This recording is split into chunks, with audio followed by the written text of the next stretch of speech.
Hi, everybody. Thank you so much for joining us. Welcome to Big Apple Mountain Tarot. I am Mike Rusnak. I'm Everest Hall, and today we are so excited to be speaking to you about October's eclipses. We're having two of them.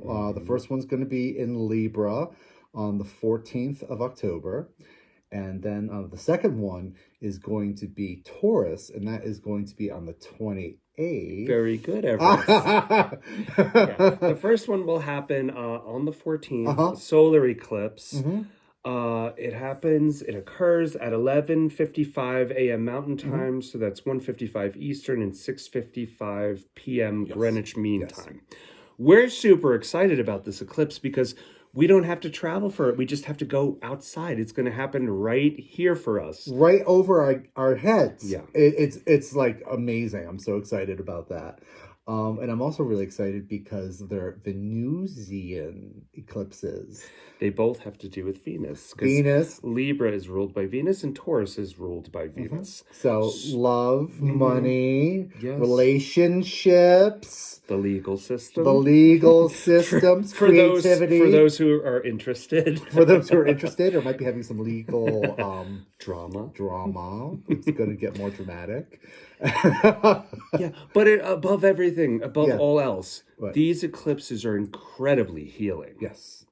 Also, eclipses happen on a 19-year cycle. So if you want, you could go back, get in the time machine, and go back to 2004. There was a solar eclipse in Libra in 2004. And that might give you a little clue as to what we could expect, what we might experience with these two eclipses. Yeah, where you were then, it's going to be a similar theme. Eclipses are thematic. A solar eclipse, which is going to be on the 14th, is like a supercharged new moon. There can be some really surprise information that can happen. It's about public life.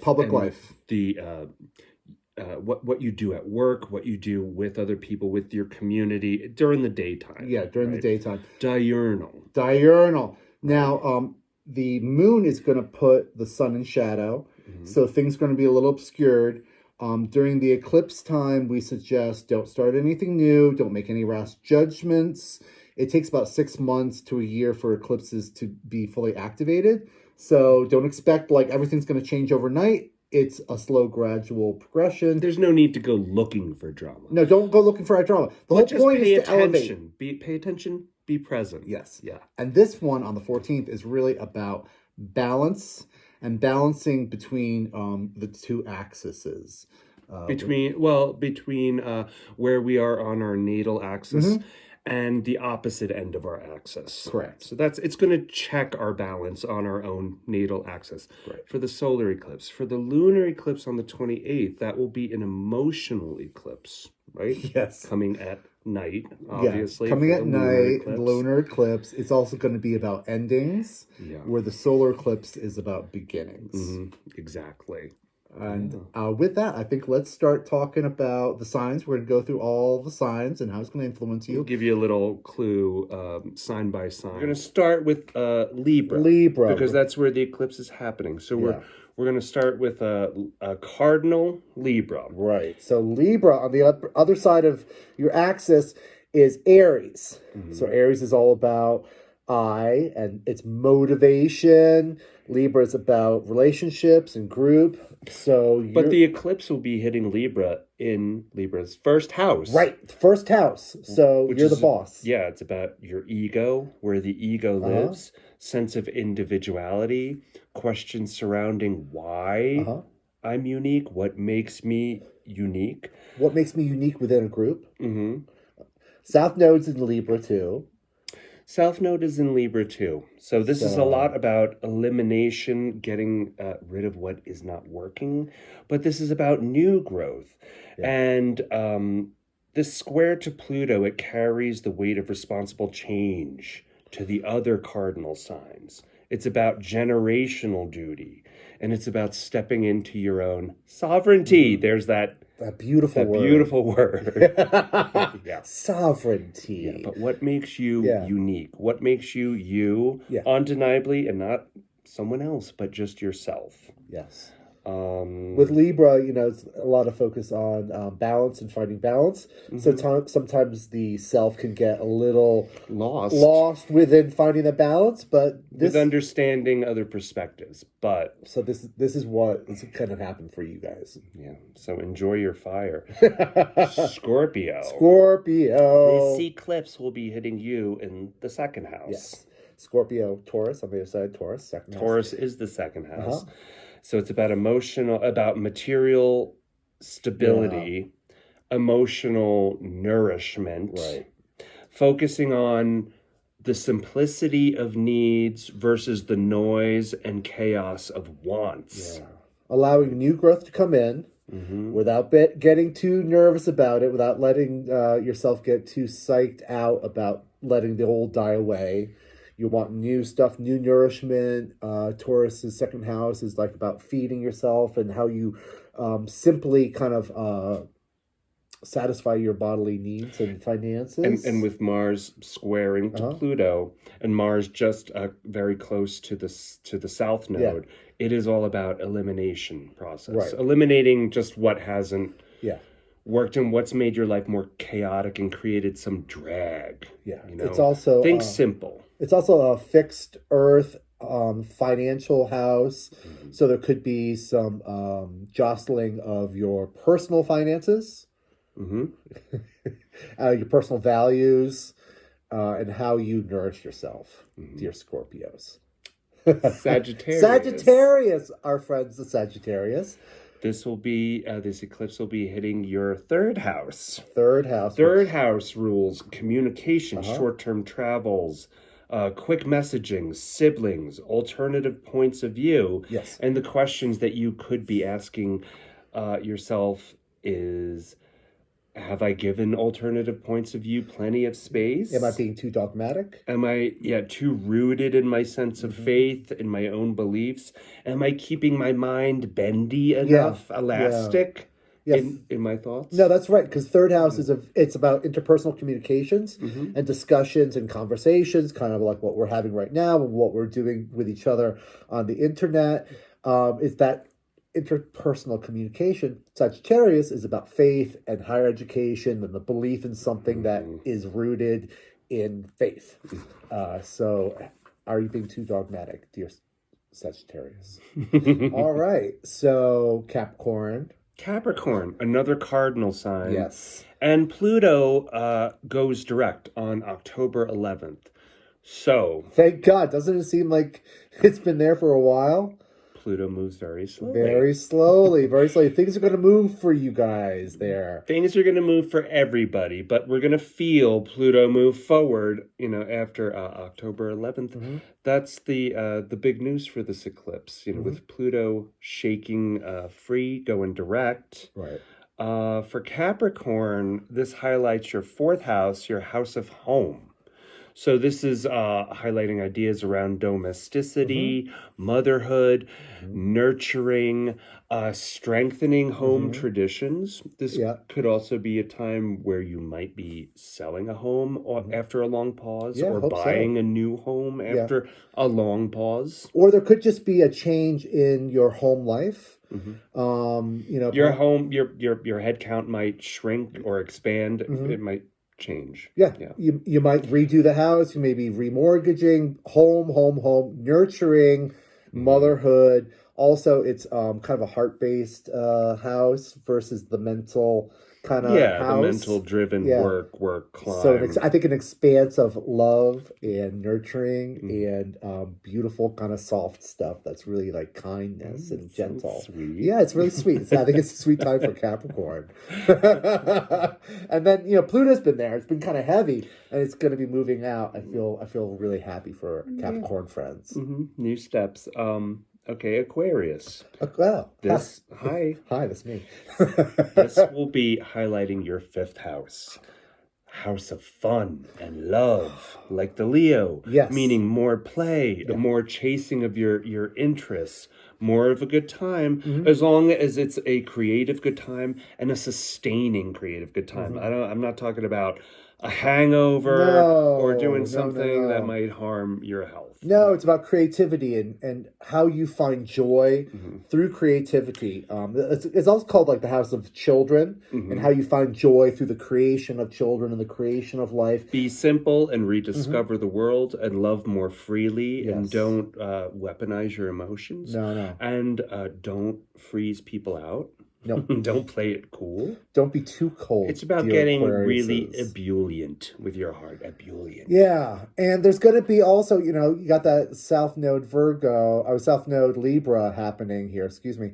So there's going to be, Aquarius is a social house, but there's going to be some friendships and some relationships that aren't serving you anymore. This goes for everybody, and it's time to let those things go. As we're talking about our us and I and sovereignty Mm-hmm. and the relationship of Aries to Libra and this Libra. Move forward with some confidence. Exactly. Don't hang on to old relationships that aren't holding you that are holding you hostage and that aren't being supportive of you. Very good. Thank you. Okay, so Pisces. Pisces. And this will be highlighting Pisces' sixth house, Uh-huh. which is the opposite end of the axis in Virgo. Mm-hmm. Saturn is hanging out at the beginning of Pisces at 0 degrees, Mm-hmm. right, bringing much needed structure to this sign, this Yes. watery, dreamy sign. Neptune. Mutable waters getting some structure. Yes. It's like, out here is Pisces and there's no barriers, and over here is Virgo, and it's all about the boundaries of reality and the terrestrial world. So there's going to be some real meaty, like terrestrial things happening. Health too. Mm-hmm. Health, yes. Health, diet, cleanliness, new cleaning habits, new health checkups. Yes. Saturn goes direct on November 4th. But this is about showing up and being of service to others, Right. finding new routines and letting old unhelpful habits fall away. Okay, so for Cardinal Aries. How you doing, Aries? How are you doing, Aries?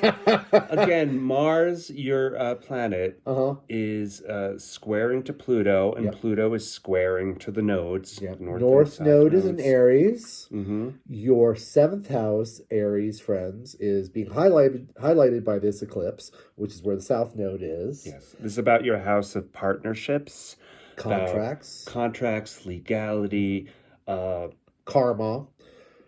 enemies. Open enemies. This is about the others, like Aries is like, that motivated, like self. Self. I do everything myself. Yeah. But how do you work within How do you work with other the people? Group, right? Well, you're going to find out.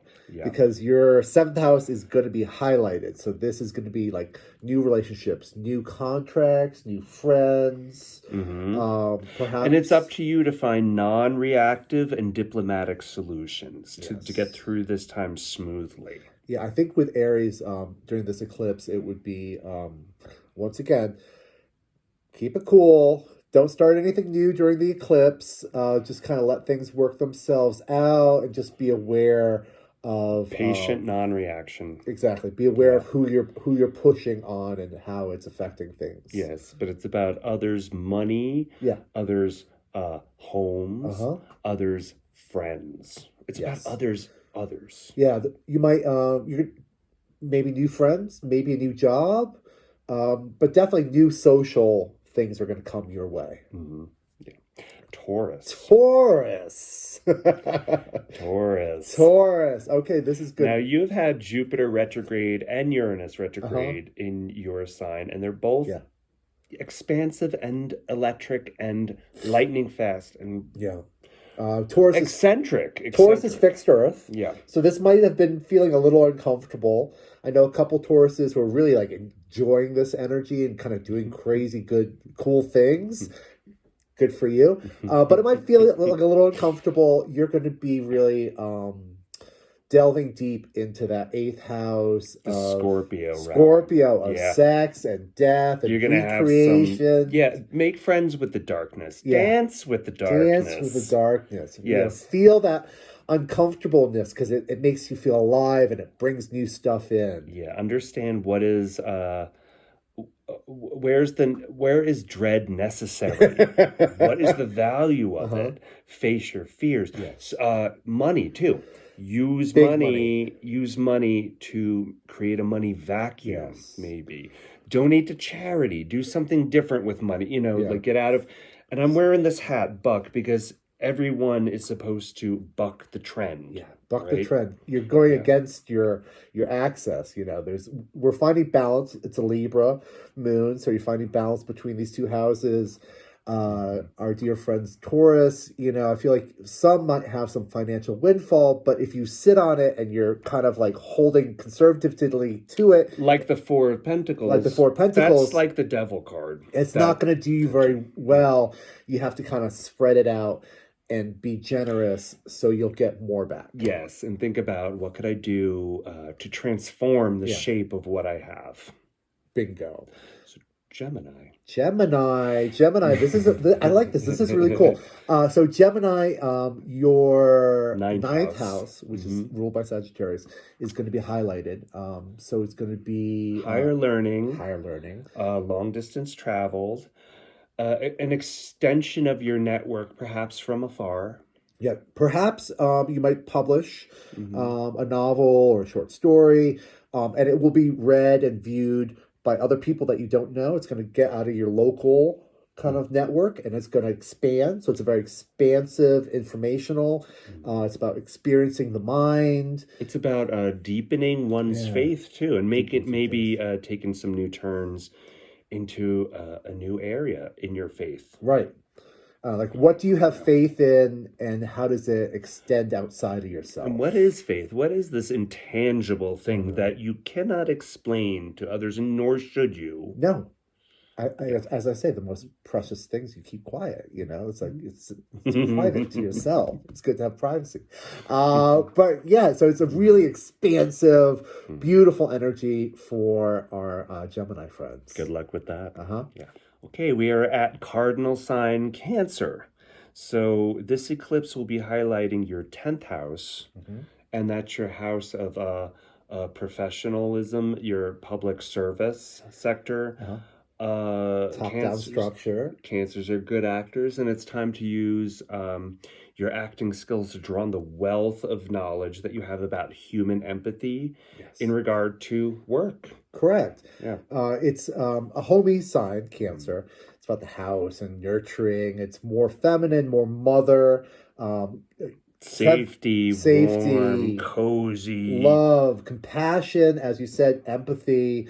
It's being called up into the 10th house, which is professional, it's career, it's top-down structure, perhaps new jobs for everybody, perhaps a change of jobs. Perhaps a change in how you operate at work. Yeah. And use the eclipse's energy to show you how to keep going where it's warm. At work. Publicly. Yeah. Outside. You have to leave your house. Yeah, you have to do something differently, though. You have to look at where you might be too hard on yourself about work, where you're being the bully, or if you have someone who's bullying you at work, it's time to get rid of them. Yeah, are you feeling like you need to stay quiet and not rock the boat, not cause keep the peace. Keep the peace. You could be called... This could be a challenge. Yeah, it could be challenging, but we have faith in you. 10th house is really exciting, and I hope it's really fortunate and gives everyone some great meat in their life. I hope you have a fun graduation, Cancer. Okay. Leo. Oh, hey, Leo. Oh, hi. Hi, Leo. Hello. You're going to be on my side of the table. So for Leo, for us, this is about mixing into new social circles. Yeah, your 11th house. Our 11th house. This eclipse highlights the 11th house. So it's the house of others, of society. Yeah. Breaking out of our safe zone where we are at the center of our own our own world. Our own world, yeah. Yeah, where everything feels controlled Uh-huh. and safe, and we have fun on our own terms. It's about challenging ourselves to mingle, to break out, to get into some teamwork. To be a little weirder, Yeah. a little more eccentric, Mm-hmm. teamwork. To have bravery to be eccentric. Yeah, not caring what others think because you know what others need. To just get lost in being a worker amongst workers. Right. This is also kind of a little bit uncomfortable, but Leos can do it. Leos can do it. Leos can do it. They can do anything. Yeah, they can. Yes, they could. Thank you very much. Yeah. So for Virgo, talk about an eclipse. Virgo is going to have their 12th house highlighted. 12th house is ruled by Pisces. It's the other side of that axis. Yeah, so this may be a revelation in regard to faith or spirituality. This could highlight areas around escapism. Yep. And escapism comes in higher and lower forms. The boundaries of reality. So if you are a Virgo who has addiction issues, perhaps be cautious. It's going to highlight your dreams, your fantasies, everything that's outside of yourself, the other world. Yes, pay attention to the messages coming through your dreams right now. You're going to have some crazy dreams. It's going to be highlighting the poetry of life. You know, it's not just the words, it's the way the words are put into a sentence and how they communicate with people in their minds, and the beauty of what isn't tangible, what is beyond reality. It's really expansive. It's just totally... It's a good time for a spiritual retreat and Excellent to get into more meditation, maybe pull back from service for a while. Yeah. And get quiet and meditate. There's a warning against nostalgia. Don't get too dreamy and, you know, it used to be better. It used to be different. Well, there's a difference between dreams and fantasies. Yeah. And nostalgia is a trap because it's edited. You know, you tell yourself, like, oh, wasn't that great when I was 5 years old? And blah, blah, blah, blah, blah, blah, blah. And the sun was always shining. Yeah, and, you know. Wasn't it good before the internet? Blah, blah, blah, blah, blah, blah, blah. Do you remember using a coffee maker that looked like this? I remember that coffee maker. So, it's like, it's interesting with Virgo because they're so terrestrial. And so practical. So practical. And they love information and organization. So it is about getting into the dreaminess. Listening to your dreams, dreaming more, daydreaming. Yeah. Expanding your faith, and use the time to meditate too. Excellent. So we're at the end of the line. We're at the end of the line. Should we do tarot? Sure. All right. Let's do it. Why not? It's an eclipse video. All right, my friends, we are back with tarot cards. So we're going to pull 2 cards for the elements, starting with air. Okay. Right, because it's a Libra eclipse. So this is for Gemini, Libra, and Aquarius. Okay. We have 1. And we have 2. Wow. All right. So we have the Hierophant, and we have Strength. This is Leo, and this is Taurus. So, yeah, heavy. Heavy. So, Strength Major Arcana. Major Arcana. This is a big one. So, Strength is about taming our inner animals. The lower intention self. Lower intention. Yeah. Raising ourselves up. And the Hierophant is about following tradition. Following tradition, top-down structure. Where do we tame our lower intentions within that top-down structure, within that tradition, within the government, religion, kind of the big authorities, and how do we expand ourselves and find the best out of the authority? How do you tame your inner teenager? No, it's I think that's a lifelong mission. It is. It is a lifelong mission, and I know some old teenagers. Hello, what? But yeah, like, okay, how do you tame that inner teenager? How do you? How do you reconcile and understand what is good for your inner child, but not lose your individuality? Right.